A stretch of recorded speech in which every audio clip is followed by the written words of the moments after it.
Alright everyone, it's Shane. Let's do a quick video to go over cutting your own climbing rope. A lot of customers will order a long length of climbing rope and intend to cut it up themselves.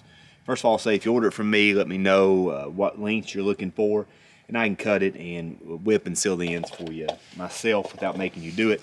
But if you choose to do it yourself, I just want to do a quick video using simple tools most people have around the house to show you how to cut your rope and seal the ends up and get a professional end that holds up and is pretty durable as well. First thing you're going to need is a tape measure. Just measure your rope out. Just any common tape measure will work. A really sharp knife. I have this. This is a knife I like. It's got a nice flat blade on it. It stays super sharp, holds a good edge.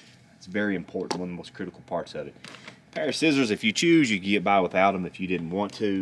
Some black electrical tape you'll need to mark the rope with where you want to cut it, and some heat shrink tubing.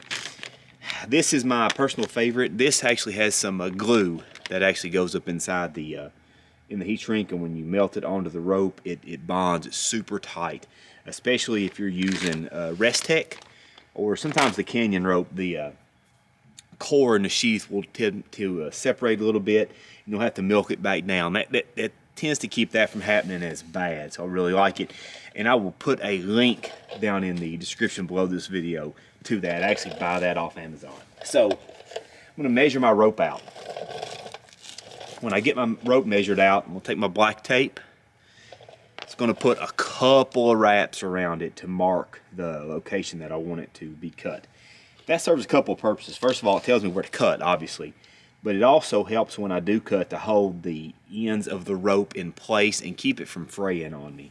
So it gives a nice clean cut. So take a piece of sacrificial wood. I'm actually using a spool that the rope came on. I'm going to use the top of it, but if you don't have that, just any piece of scrap wood laying around at all, you will scar the top of your wood up just a little bit whenever you cut through. So I'm going to hold the rope nice and stable. I'm going to slice through it. Climbing rope is not easy to cut. It takes a little bit of work and a super sharp knife to do it. Rotate this a little bit, get the back side of it. I'm going to set my knife aside. Alright. So there's the end we have. You can see it's nice and neat. The tape is serving its purpose, holding the sheath in place, keeping it from fraying, keeping it from getting out and causing some problems.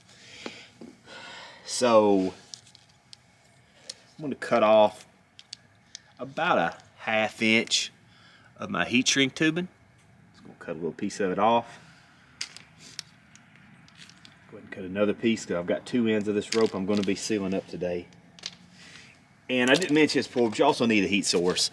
You can use a lighter. For purposes of time on this video, I'm not going to make you suffer through watching me sit here with a candle lighter and try to melt it down. So I'm going to use an actual heat gun. Works great if you have one. Your wife's hair dryer, if she's not home, you can sneak it out and use it. Works as well. So I'm just going to pop my tubing open. Now I'm going to get it pretty close to the end, maybe a 32nd or a 16th overhang right there, and I'll show you what I'm going to do with that in just a second. I don't want too much overhang like this. I'm not looking for that. I want to be nice and close to the end of the rope. I'm going to take my heat gun.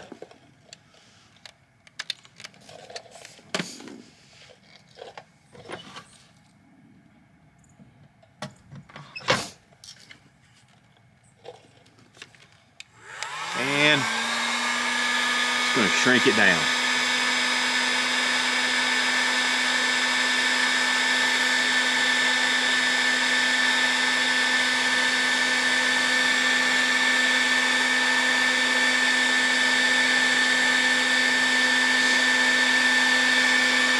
I shrink the bottom first, then I come up to the top and put some heat directly on the end of it. When I kill my heat source, I take that in and I mash it down back on my sacrificial wood, my scrap wood, and I hold it for a second. What that does is that kind of melts that in together, and it also lets you It makes the end of that heat shrink wrap around the end nice and neat. It doesn't leave so much over the end that you've got a big, too much that you've got to trim off. It makes it nice and neat and brings it right over the end. And a little bit of heat right on the end of that lets you kind of mash it down and melt it a little bit.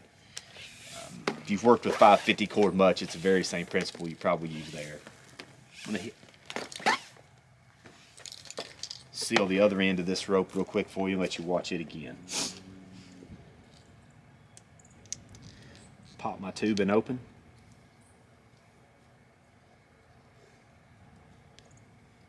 Again, just a little bit over the end.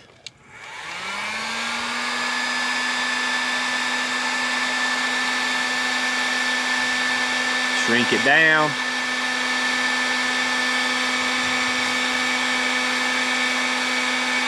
Focus on the bottom.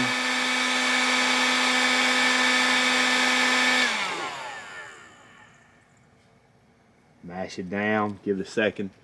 Pretty cool out here today, so I'm not really having any problems getting this to cool down. All right. See the end, nice, neat, professional looking end. I'll make mention if you, I use black electrical tape today, but if you're using a color rope that white or red or blue, whatever color electrical tape you may have, would work better on, you can use that as well. Again, I'll drop a link to the heat shrink tubing down in the description below, and please subscribe. Put out a few of these little how-to videos on some stuff already, and plan to do many more in the future. So thank you very much for taking the time, and we appreciate it.